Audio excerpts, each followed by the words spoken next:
এটা কেবিনেটত লোৱা সিদ্ধান্ত আৰু মুহূৰ্ততে এজন মানুহে অকলে এটা টুইট বা ফেচবুক পোষ্ট কৰিয়েই সলনি কৰি দিব পৰা হ'ল ৱাহ ৱাহ ৱাহ কিয়া বাত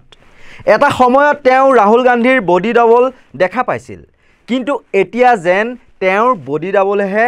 ডিব্ৰুগড়ত প্ৰেছ মিট দি ক'লে যে কেবিনেটৰ সিদ্ধান্ত গ্ৰহণ কৰা হৈছে ওয়াইন শ্বপসমূহ এতিয়া 12টালৈকে খোলে আমি গোটেই 24 ঘণ্টা খুলিব নিদিও যদিও 2 বজালৈকে গুৱাহাটীত খোলা থাকিব আৰু গুৱাহাটীৰ বাহিৰত 12 বজালৈকে মানে আগৰ সময়লৈকে খোলা থাকিব মুখ্যমন্ত্ৰী মতে হেদেই দোকানেটো ওয়াইন শ্বপো হয় কিন্তু ওয়াইন শ্বপখিনি আমি পুৰা 24 ঘণ্টা খুলিব নিদিও ওয়াইন শ্বপখিনি অলপ আগতীয়াকৈ বন্ধ কৰি দিম ওয়াইন শ্বপখিনি 2টামান বজালৈকে এতিয়া 12টালৈকে চলে তেওঁলোকক পুৰা গোটেই ৰাতি নিদিও তেওঁলোকক অলপ কমাই দিম সক নহলে এমপ্লয়মেন্ট নহব একানে কিন্তু ওয়াইন শ্বপখিনি গোটেই ৰাতি দিলে অলপ বেয়া হ'ব হেকানে হেতু এতিয়া ওয়াইন শ্বপখিনি 12টাত হয় গুৱাহাটীত 2টালৈকে কৰি দিম বাকি জায়গাত 12টাই থাকিব বাকি ডিব্ৰুগড় শিলচৰ আদিত ওয়াইন শ্বপটো বঢ়াই নিদিও কষ্ট হ'ব কিন্তু গুৱাহাটীতটো 24 ঘণ্টা প্লেন ৰেল আহি থাকে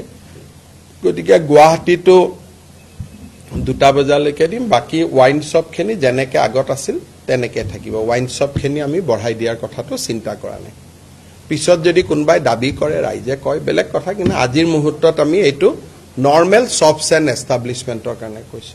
মুখ্যমন্ত্ৰী মহোদয় গুৱাহাটীয়ে হওক বা ৰাজ্যৰ অন্যান্য প্ৰান্ততেই হওক নিশা 10 বজালৈকেহে খোলা থাকে ওয়াইন শ্বপসমূহ এই ঘোষণা কৰি আহি 1 ঘণ্টা 2 ঘণ্টাৰ পাছত মুখ্যমন্ত্ৰী হিমন্ত বিশ্ব শৰ্মাৰেই এইটো টুইট য'ত লিখা আছে আমাৰ চৰকাৰে দোকান আৰু প্ৰতিষ্ঠানসমূহৰ কাৰ্যৰ সময় সম্প্ৰসাৰিত কৰাৰ সিদ্ধান্ত গ্ৰহণ কৰিছে উল্লেখ্য যে এই সিদ্ধান্ত খুৰা বিপণী আৰু বাৰৰ ক্ষেত্ৰত প্ৰযোজ্য নহয়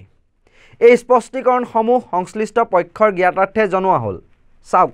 মানুহ এজনেই মুখ এখনেই মাজত মাথো কেইটামান ঘণ্টা আৰু সিদ্ধান্ত সলনি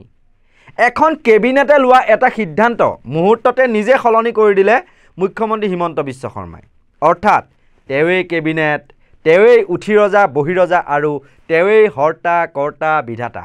আৰু বাকি মন্ত্ৰী বিষয়াবোৰ হয় হুজুৰ হয় ছাৰ এখন সন্মানীয় কেবিনেট বৈঠকৰ মৰ্যাদা ভৰিৰে মোহাৰি পেলালে এইগৰাকী মুখ্যমন্ত্ৰী হিমন্ত বিশ্ব শৰ্মাই পূৰ্বতে 2-3 মাহৰ মূৰত বা কেতিয়াবা এমাহৰ মূৰত এখন কেবিনেট অনুষ্ঠিত হয় আৰু অসমৰ যিসমূহ জ্বলন্ত সমস্যা বা ৰাইজৰ উজৰ আপত্তিসমূহ গুৰুত্ব সহকাৰে বিভাগীয় মন্ত্ৰীসকলৰ সৈতে বা বিষয়াৰে আলাপ আলোচনা কৰি সমাধান সূত্ৰ আৱিষ্কাৰ কৰা হয় আৰু কেবিনেট সিদ্ধান্ত গ্ৰহণ কৰি হেয়া পৰৱৰ্তী সময়ত কাৰ্যকৰী কৰা হয় কিন্তু এতিয়া সপ্তাহে বৈঠক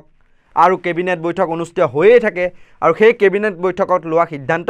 মুখ্যমন্ত্ৰীয়ে নিজেই ওয়ান ম্যান আৰ্মিৰ লেখিয়া সলনি কৰি দিয়ে মাত্ৰ এটা ফেচবুক পোষ্ট বা টুইটৰ জৰিয়তে মন্ত্ৰীসকল যে ভাটৌ চৰাই সকলো কাম বা সিদ্ধান্ত এক নায়কত্ববাদৰ জৰিয়তে মুখ্যমন্ত্ৰীয়ে লৈ যাব আৰু হয় হুজুৰ কৰি মন্ত্ৰীসকলে খলাগি যাব এয়াই এতিয়া অসম দেশৰ বিষম কথা সকলো সিদ্ধান্ততে কেৱল মামাই ৰজা বাকীসকল নামমাত্ৰ প্ৰজা